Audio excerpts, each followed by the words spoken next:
C'est parti au Québec en fait, en 1977. C'est un sport qui a été inventé par les tétraplégiques pour les tétraplégiques. C'était surtout en fait des tétraplégiques qui ne pouvaient pas jouer au basket. Alors, un tétraplégique, c'est quelqu'un qui a eu un accident, qui a une lésion de la moelle épinière en fait, au niveau des cervicales. C'est justement parce qu'ils avaient des tâches relativement ingrates quand ils jouaient avec les paraplégiques ou les valides au basket qu'en fait on a inventé le rugby fauteuil qui a été créé donc uniquement pour eux.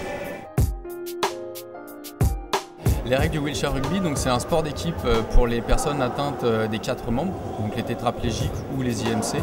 Ça se joue à 4 contre 4 sur un terrain de basket avec un ballon de volley. Il n'y a pas de règle d'en avant, puisque avec le niveau de handicap qu'on a, ça serait vraiment une trop grosse difficulté d'avoir cette contrainte-là. La règle d'en avant a été supprimée.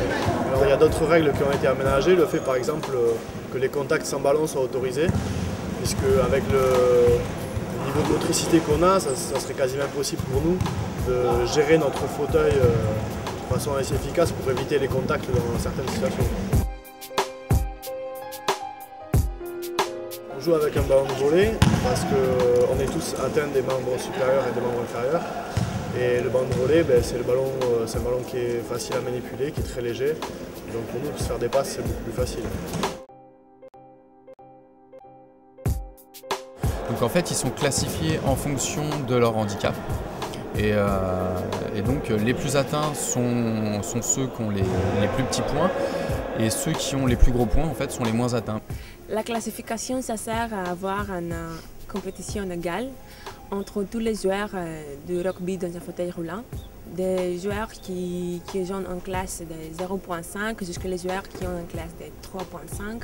Le maximum c'est 3,5 et une équipe peut mettre 8 points sur le terrain. Ça dépend des muscles et la force qu'il y a. En combination aussi la performance qu'il y a dans les jeux. Il faut faire des tests précis et examiner toute la force qu'il y a sur les muscles.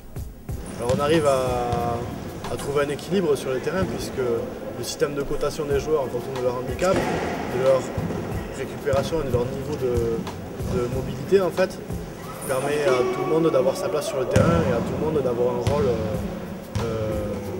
qui soit aussi important, quoi.